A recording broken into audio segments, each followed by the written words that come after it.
తాకట్టులో ఉన్న బంగారాన్ని విడిపించి ఆ రోజున్న మార్కెట్ ధర కట్టి మిగిలిన డబ్బును మీకు అందిస్తుంది కొమ్మూరి గోల్డ్. నమస్కారం గురువు గారు. శ్రీమాత్రే నమః. కన్యా రాశి వారు లలితా సహస్రనామాల్లో ఏ నామాన్ని జపించడం వల్ల శుభ ఫలితాలు కలుగుతాయి అంటారు? కన్యారాశి వారికి కనుక చూసుకున్నట్లయితే అండి, ప్రత్యేకంగా వీళ్ళకి ఒక నామం ఉంటుంది. అయితే కన్యారాశి వారి యొక్క తత్వాన్ని తెలుసుకొని నేను మీకు చెప్తాను. అది ఏ పదార్థంతో చేయాలి ఏంటనేది కూడా ఉంటుంది. అయితే వీళ్ళు ఎక్కువగా మీరు గమనిస్తే ఎనీ కన్యా లగ్న జాతకులు వీళ్ళు ఏ వర్క్ కూడా నాతో చేత కాదు అనేటువంటిది ఉండదు. ఏ పని ఎలా చేయాలో అబ్జర్వ్ చేసుకొని చేసేయగలుగుతారు. అవును. నేను ఇది నా వల్ల కాదు, అది ఎవరికో లగ్నాధిపతి పాడైతే చెప్పలేం కానీ, బట్ కన్యా లగ్నం వారికి ఇన్బిల్ట్గానే ఆ ఇంటెలిజెన్స్ అనేటువంటిది ఉంటుంది. కాకపోతే ఏంటంటే వీళ్ళకి నామం దగ్గరికి వచ్చేసరికి నామము దానము ఇంచుమించుగా శనితో సంబంధం కలిగి ఉంటాయి. అంటే ఎక్కువగా వీళ్ళు నువ్వులు దానంగా ఇస్తూ ఉండాలి. కుంభరాశిలో ఏదైనా గ్రహం ఉంటే ఆ గ్రహానికి సంబంధించినటువంటిది కూడా ఇస్తూ ఉండాలి. ఏ గ్రహం ఉంటే ఆ గ్రహానికి సంబంధించింది. అదేవిధంగా వీళ్ళు ఎక్కువగా ఓం మాణిక్య మకుటాకార జానుద్వయ విరాజితాయే నమః. దీనివల్ల కలిగే ఫలితాలు ఏమిటి అని చెప్పి చూసుకున్నట్లయితే ముఖ్యంగా కెరీర్ గ్రోత్ కూడా ఉంటుంది వీరికి. ఓకే. అంటే వీళ్ళ యొక్క మంత్రానికి కెరీర్ గ్రోత్కి సంబంధం ఉంటుంది. వీళ్ళు చేస్తూ ఉంటే కెరీర్లో అంత గ్రో అవుతూ ఉంటారు. ఎస్, అవును. చాలా బాగా వీళ్ళకి కలిసి వస్తుంది కూడా చెప్పాలంటే. అయితే వీళ్ళు ఎక్కువగా దేవతారాధనలో దేవతా సంబంధించిన దాంట్లో మనం ఒక్కొక్కసారి అమ్మవారి యొక్క ఆరాధన చేసేటప్పుడు గుగ్గిలం కానీ ఎస్, అవును. లేకపోతే అఖండ దీపం వెలిగించడం చేస్తూ ఉంటారు. వీళ్ళు ఎంత అఖండ దీపాన్ని వెలిగిస్తూ అమ్మవారి ఆరాధన చేస్తే అంత బాగుంటుంది. ప్లస్ నేను ఇందాక చెప్పినట్టుగా ఓం మాణిక్య మకుటాకార జానద్వయ విరాజితాయ నమః. ఇంకొంతమందికి ఏమవుతుందంటే, ఏమండి నాకు హ్యాపీనెస్ అనేటువంటిది లేదు, ఎక్కువ అప్పుల బాధలు రోగ బాధలతో ఎక్కువ ఇబ్బంది పడుతున్నాను అన్నప్పుడు ఓం సర్వవ్యాధి ప్రశమని సర్వమృత్యు నివారణి అగ్రగణ్య చింత్య రూపాకలి కల్మషనాశిని నమః చేసుకోవచ్చు. లేదు బిజినెస్ చేస్తూ నేను ఇంప్రూవ్మెంట్ అవ్వలేకపోతున్నాను అనుకునేటువంటి వారికి ఓం ఇంద్రగోప పరిక్షిప్త స్మరతోనాపజంగికాయే నమః మంత్రం చేసుకోవాలి. బట్ వీళ్ళు పర్టికులర్గా చేయాల్సింది మాత్రం ఓం మాణిక్య మకుటాకార జానద్వయ విరాజితాయ నమః. చాలా అద్భుతంగా పనిచేస్తుంది వీరికి. ఎస్. అదేవిధంగా మరొక విషయం ఏంటంటే, కన్యా లగ్నం ఆరు కన్యా రాశిలో పుట్టినటువంటి వారు అమ్మవారికి పూజ చేసేటప్పుడు బిల్వపత్రంతో ఒక్కొక్క పత్రాన్ని అక్కడ వేసి చేసినట్లయితే మరింత మంచి ఫలితాలు వస్తాయి. అమ్మవారి పూజ కంటే ముందు, మంత్రానికంటే ముందు శివుని మీద బిల్వపత్రం వేసి అభిషేకం చేసుకుని చేస్తే ఇంకా పూర్తి ఫలితాలు రావడం అనేటువంటిది జరుగుతుంది వీరికి. ఎస్. అయితే ఇక్కడ ఏంటంటే మనకి ఏమనిపిస్తుంది అంటే, ఏముంది నామం చదివితే మనం మారుతుందా? అవును. నేను ఒకటి జరుగుతాను. బటర్ఫ్లై ఎఫెక్ట్ అని ఒకటి ఉంటుంది. అవునవును. ఎక్కడో సీతాకోక చిలుక ఆడించినటువంటి రెక్కలు ఇంకో దగ్గర ఎక్కడో తుఫానికి దారితీస్తాయి అంటాడు. బటర్ఫ్లై ఎఫెక్ట్ అంటే అదే కదా, ఇక్కడ చేసింది అక్కడ ఏదో. మరి బటర్ఫ్లై ఎఫెక్ట్ నువ్వు నమ్మిన వాటివి నువ్వు ఇక్కడ చేసే నామస్మరణ మంత్రము, ఎందుకంటే విశ్వంలో ఉండే బ్రహ్మాండము పిండము ఒకటే కదండి. ఎస్, అవును. మరి ఫలితం ఆ రకంగానే వస్తుంది. ఎందుకు రావాలి? ఇక్కడ చాలా మందికి సందేహం, నేను లలిత చదువుకుంటే ఎందుకు రావాలి? ఎస్. ఇక్కడ ఏంటంటే లలితా సహస్రనామం వల్ల నువ్వు ముఖ్యంగా ఈ ఈ విశ్వం మొత్తం అనేది ఏమిటి, అమ్మవారి శక్తి ఏ రూపంలో ఉందని ఒక క్లారిటీ వస్తుంది. ఎస్. అర్థం తెలుసుకొని చేసినప్పుడు. అవును. ఓకే. ఎప్పుడైతే ఈ విశ్వంలో ఉండేటువంటిది ఏమిటి అని ఒక క్లారిటీ, ఈ బ్రహ్మ పదార్థము బ్రహ్మ జ్ఞానాన్ని ఎప్పుడైతే మనిషి పొందుతాడో, ఎస్. బ్రహ్మ జ్ఞానాన్ని పొందినటువంటి వ్యక్తికి ఇంకా వాడికి దాని మీద పెద్దగా ఆశ కోరికలు లేకపోతే, అంటే ఈ లలిత సహస్రనామాల్లో ఉన్న గొప్పతనం ఏంటంటే వైరాగ్యాన్ని ఇస్తుంది, మోక్షాన్ని ఇస్తుంది, కామ్యాన్ని నెరవేరుస్తుంది. వేరే వేరేవన్నీ అలా కాదు. ఎస్, అవును. అయితే ఎందుకండి అంటే ఏంటి ఆ బ్రహ్మజ్ఞానం ఎలా వస్తుంది అంటే, చిన్న ఎగ్జాంపుల్ చెప్తాను. ఇప్పుడు చిన్నపిల్లలు ఉంటారు చూశారు కదా, అవును. వాళ్ళ దగ్గర బంతితో ఏదో ఉంటే మనం లాక్కుంటే కేరుని ఏడుస్తాడు. ఎస్, అవును. అసలు అది ఇచ్చేదాకా మళ్ళీ వదిలిపెట్టాడు. వాడికి అసలు అదే పెద్ద ఇది. అవును. కానీ అదే పిల్లవాడు ఒక 15 ఏళ్ళు 13 ఏళ్ళు వచ్చాక వాడు బండి తీసుకోండి అంకుల్ అంటాడు. అవును. ఇంకోటి కొనుక్కుంటా, లేకపోతే మా నాన్నకి చెప్తాను, లేకపోతే నేనే 50 రూపాయలు తీసుకెళ్ళి బండి కొనుక్కుంటా అంటాడు. అవును. అంటే ఏంటి, ఇది శాశ్వతం కాదు.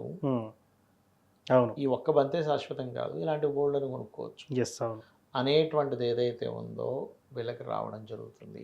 ఎస్. గుర్తుపెట్టుకోండి. అంటే అది చేయడం వల్ల. ఎస్, అవును. అలాగే వీళ్ళు ఇంకా ఎక్కువ ఇబ్బందులు ఉన్నాయి అని అనుకునేటువంటి వాళ్ళు ఎర్రటి పుష్పాలని అమ్మవారి ఆలయంలో ఇవ్వాలి. ఎర్రటి పుష్పాలు. అవును. లేదండి ఎప్పుడు కొంతమందికి ఉంటుంది, ఎట్లా ఉంటుందంటే ముఖ్యంగా కన్యాలగ్నం వారికి, కన్యాలగ్నంలో పుట్టినటువంటి వారికి ఎక్కువ మనసు మీద ఎఫెక్ట్ పడుతూ ఉంటుంది. మనసు మీద. ఎందుకంటే పూర్వజన్మ కర్మకారకుడు చంద్రుడు అవుతాడు వీళ్ళు. ఓకే.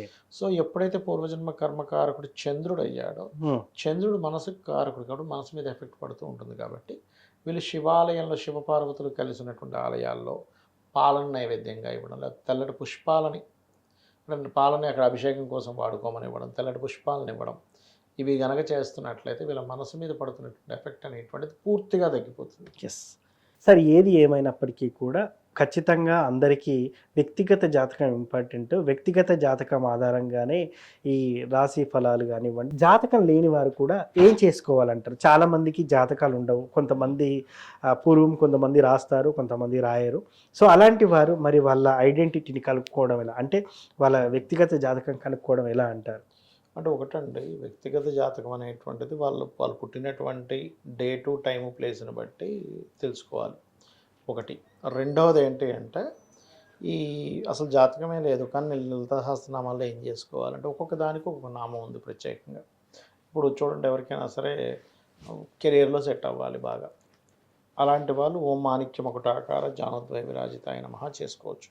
లేదంటే బిజినెస్లో ఇంప్రూవ్మెంట్స్ అవ్వాలి, ఓం ఇంద్రగోప పరిక్షిప్త స్మరతోనాభజంగికాయ నమః.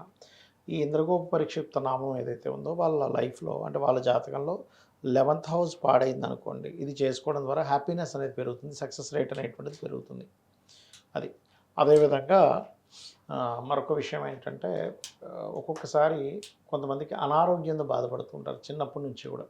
అలాంటి వారు ఓం సర్వవ్యాధి పరిశమని సర్వమృత్యు నివారిణి అగ్రగణ్య చింత్య రూప కలికల్మషనాశిని నమః చేసుకోవచ్చు. ఇలాగా ఎవరెవరు దేనికి సంబంధించి చేయాలో దానికి సంబంధించి చేసుకునేటువంటిది ఉంటుంది. అదేవిధంగా మరి కొంతమందికి ఫైనాన్షియల్ ఇబ్బందులు ఉంటాయి. అలాంటప్పుడు ఓం ధర్మాధ్యక్ష ధనాధ్యక్ష ధనధాన్య వివర్ధిని నమః.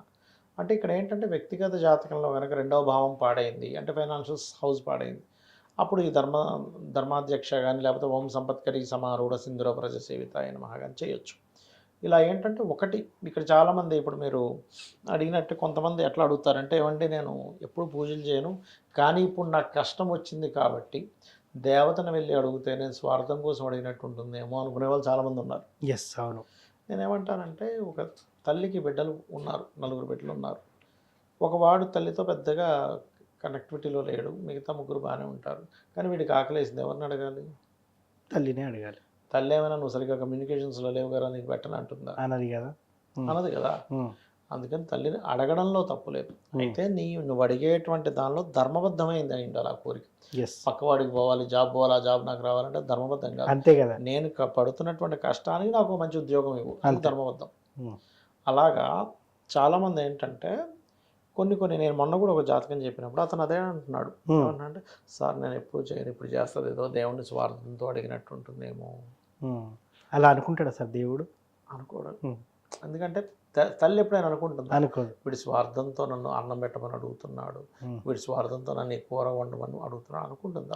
ఆనందంగా పెడుతుంది. ఇంకా అవును, అరే ఇంకో ముద్ద వేసుకోరా అని పెడుతుంది. అలాగే భగవంతుడు కూడా నీ యొక్క కోరిక కనుక ధర్మబద్ధమైంది అయితే ఆనందంగా ఇస్తాడు, నీ కోరిక ధర్మబద్ధమైంది కాకపోతే ఇప్పుడు అనడానికి రామాయణంలో ఒక వృత్తాంతం కూడా ఉంటుంది. ఒకసారి బ్రహ్మగారు అంటే మన ఈ రావణాసురుడు, మన శూర్పణఖ, అదేవిధంగా మన రావణాసురుడు యొక్క తమ్ముడు కుంభకర్ణుడు, కుంభకర్ణుడు, సుగ్రీవుడు, వీళ్ళ 4 బ్రహ్మ కోసం తపస్సు చేస్తూ ఉంటారు. బ్రహ్మగారు ప్రత్యక్షం అవుతారు. ప్రత్యక్షమే శూర్పణఖ ఏదో కావాలంటే ఇచ్చేస్తారు. దాని తర్వాత రావణాసురుడి దగ్గరికి వస్తాడు.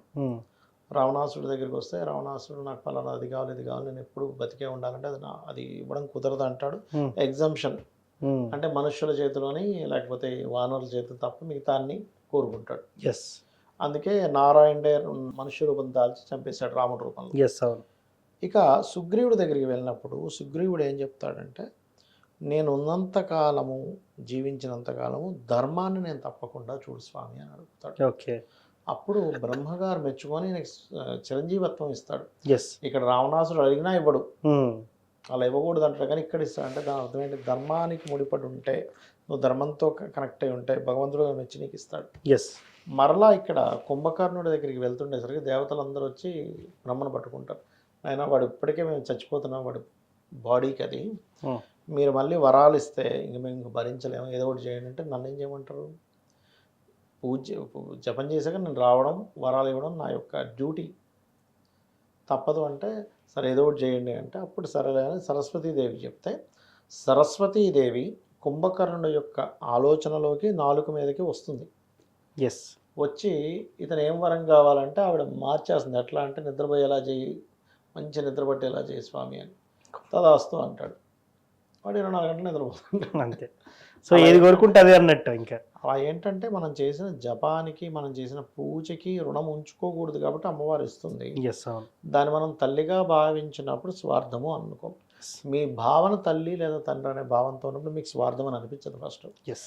ఎప్పుడైతే ఎక్కువగా స్పిరిచువల్లోకి వెళ్ళిపోతాడో స్వార్థంగా అసలు కోరిక కోవద్దు ఫస్ట్. ఎస్, అవును. అది. సో ఏ లలిత సహస్రనామంలో ఏ నామాన్ని చదివితే ఎటువంటి ఫలితాలు ఉంటాయి, అదేవిధంగా జాతకం లేని వారు ఎలా జాతకాన్ని తీసుకొని ఐడెంటిఫై చేసుకోవాలనేది ఫుల్ క్లారిటీగా ఇచ్చారు సార్. ధన్యవాదాలు. శ్రీమాత్రే నమః.